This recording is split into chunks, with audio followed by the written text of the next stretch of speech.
Hey everyone, welcome to this explainer. I am absolutely thrilled you're joining me today because we are about to go on a pretty wild ride back in time. We've all heard of the seven wonders of the ancient world, right? History classes, movies, pop culture, they're everywhere. But here's the thing. So much of what we actually think we know is wrapped in myth, exaggeration, and honestly, centuries of a giant game of historical telephone. So today, we're going to cut through all that noise. We're looking strictly at the facts, the hard data, and the actual historical records to really demystify these magnificent structures, leaving those standard textbook myths completely in the dust. I want to start by posing this question directly to you. What really are the ancient wonders? Like, when you picture them in your head, whose list are you actually picturing? You'd probably assume there was just this one definitive master guide handed down by the ancients themselves, right? Complete with perfectly accurate blueprints? Well, as we're about to see, the history of the list itself is this totally incredible story of shifting timelines and changing perspectives. Now, what's really interesting here is the timeline of how we actually remember these structures. Think about the year 1572 AD. When most folks talk about the ancient wonders, they're actually thinking of a famous list published in 1572 that featured these very detailed illustrations. But oh man, here is the catch. Those drawings were highly inaccurate. They were based entirely on old secondhand descriptions rather than any firsthand accounts. To find the true origin of the list, we have to rewind way back to around 200 BC in Alexandria, Egypt. A document called the Lighthouse of Alexandria compiled several top 7 lists. Greatest generals, greatest artists, and yep, the 7 wonders of the world.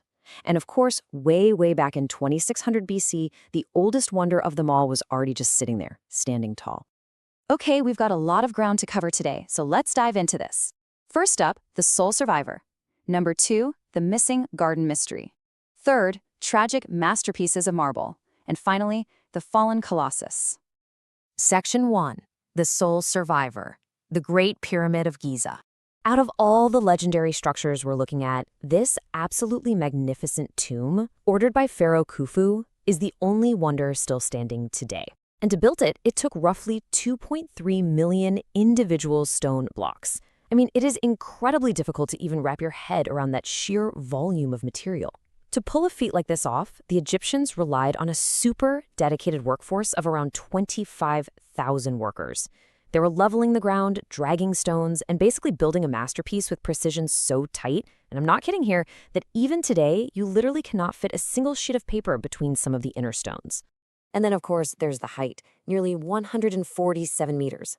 Because of this massive scale, the Great Pyramid held the title of the tallest structure on Earth for over 3,800 years.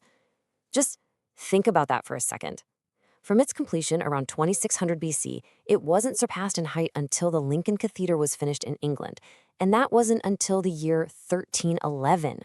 But the base limestone is really just part of the story here. Deep inside, right in the king's chamber, they used red granite. And some of these individual red granite blocks weighed up to 80 tons each. 80 tons! And they didn't just dig them up next door either. These massive stones were actually imported from Aswan, transported 800 kilometers down the Nile River. To put that in perspective, that's roughly the same distance as driving from Los Angeles to Las Vegas and back again. All done with ancient technology. It's just mind-blowing. This really brilliantly illustrates the mind-boggling scale of ancient engineering. Let's ground these numbers in reality for a minute. The very lightest blocks used in the pyramid weighed about 2.5 tons. That is basically the weight of a modern Tesla Cybertruck. Now consider that King's Chamber granite we just talked about, 80 tons. That is the equivalent weight of a fully loaded commercial Boeing 737 airplane. Just imagine maneuvering a Boeing 737 up earthen ramps or squeezing it through internal galleries, using nothing but ropes, poles, sleds, and raw human force. It is truly spectacular. Moving right along. Section 2, the missing garden mystery. The Hanging Gardens of Babylon.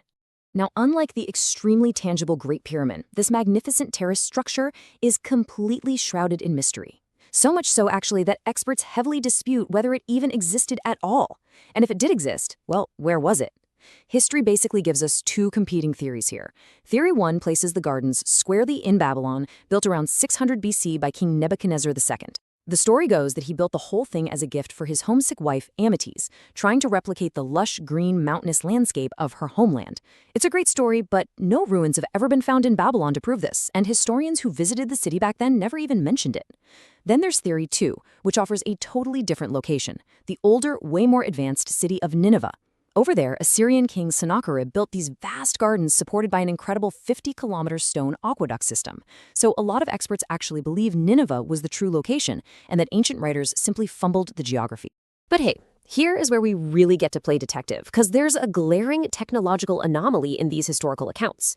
Ancient texts describe water being lifted to the very top terraces using this bronze tube encapsulating a spiral. By rotating the spiral, the water gets pushed upward. It perfectly explains how a multi-leveled terraced garden could be watered in a totally flat landscape. The problem, though, this device is exactly what we call an Archimedes screw, and the Archimedes screw wasn't actually invented until 350 years after the gardens were allegedly built. It's this fascinating historical mismatch that really keeps the whole mystery alive today. Okay, on to Section 3, Tragic Masterpieces of Marble, Monuments Lost to Time. These next astonishing marvels served some incredibly vital purposes. We're talking guiding ships, housing massive idols, even acting as ancient banks. But they were all tragically lost to time and disasters. First up is the Pharos, better known as the Lighthouse of Alexandria. Built on this absolutely massive scale with 3 distinct levels, you had a square base, an octagonal middle, and a cylindrical top. It was up to 3 times taller than a modern 21st century lighthouse. Using a huge reflecting mirror by day and a roaring, massive fire by night, it safely guided ships into the largest city of the ancient world. It was so incredibly iconic that its original name, Pharos, literally redefined language. It became the universal root word for lighthouse in Greek, French, Spanish, and a bunch of other languages, right up until it was ultimately claimed by earthquakes. Next, we have the incredibly magnificent statue of Zeus at Olympia, created around 435 BC. This seated figure of the Greek god was massive. It stood about 12 meters high, almost brushing the ceiling of its own temple, and was meticulously crafted from huge quantities of gold and ivory. It left a deeply profound impression on anyone lucky enough to see it. Actually, it was perfectly captured by the philosopher Epictetus, who said, "One could only die happy after witnessing the statue of Zeus." Tragically, though, after being moved to Constantinople by a Roman emperor, this beautiful masterpiece is believed to have been lost forever in a 5th century fire. Now, the crucial point about our next marvel, the Temple of Artemis, is that it wasn't just built once. It actually experienced this highly dramatic cycle of destruction and, well, determined rebirth. Step 1, the original was completely destroyed by a flood in the 7th century BC. Then, step 2, after being rebuilt, it was burned to the ground by a guy who was just desperate for historical fame, literally an arsonist who struck on the exact day Alexander the Great was born. Finally, step 3, the people of Ephesus actually refused Alexander's money and rebuilt it all by themselves, funding a massive structure that was nearly 4 times the size of the Parthenon, surrounded by 127 soaring marble columns. The last of our marble masterpieces is the Mausoleum at Halicarnassus, built around 350 BC as a towering, multi-level tomb for the ruler of Caria.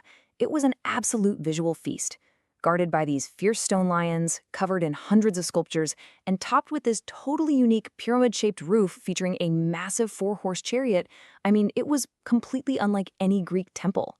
While it was eventually brought down by earthquakes between the 1100s and 1400s, it left a permanent mark on our vocabulary. Just like the pharaohs, its very name, mausoleum, actually evolved to simply mean any giant, impressive tomb. And finally, Section 4, the Fallen Colossus, the Giant of Rhodes. Our final wonder is a colossal bronze statue dedicated to the sun god Helios. But to really understand it, you have to understand how it was funded. 300 talents of silver. See, the city of Rhodes had just survived a massive year-long siege by a general named Demetrius. When he finally retreated, he left behind his ultimate weapon, a 40-meter-tall, 160-ton siege tower. To put that into perspective, that is the exact weight of a blue whale. So the people of Rhodes melted down all the bronze, iron, and metal from this terrifying war machine and sold the scraps. They ended up raising 300 talents of silver, which would be worth millions in today's money, and they used that exact fortune to fund the giant statue of Helios. But the timeline of the Colossus is tragically fast. It took 12 solid years to construct, with workers building these massive earthen ramps just to assemble its bronze skin, yet it stood complete for only 56 years. In 226 BC, a massive earthquake struck, and the giant snapped right at the knees. Surprisingly, though, the locals just left it exactly where it fell, and it remained a world-famous tourist ruin for over 800 years. Its final end came in 653 AD when Arab forces captured the city. They melted the remaining bronze down and supposedly hauled it all away on the backs of 900 camels. Seriously, what an incredible visual. Now, because absolutely nothing was left behind, artists over the centuries took, well, quite a bit of creative freedom. You've probably seen drawings of the Colossus standing with its legs wide apart, straddling the entrance to the harbor as ships sailed beneath it. But we have got to debunk this myth. Modern experts have shown it would have been structurally impossible to build it that way back then. The reality?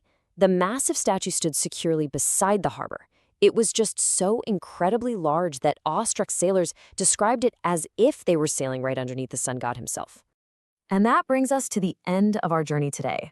We've seen massive granite blocks, vanished gardens, towering lighthouses, and a shattered bronze giant. So I want to leave you with this final thought. How do these lost marvels continue to shape our modern imagination?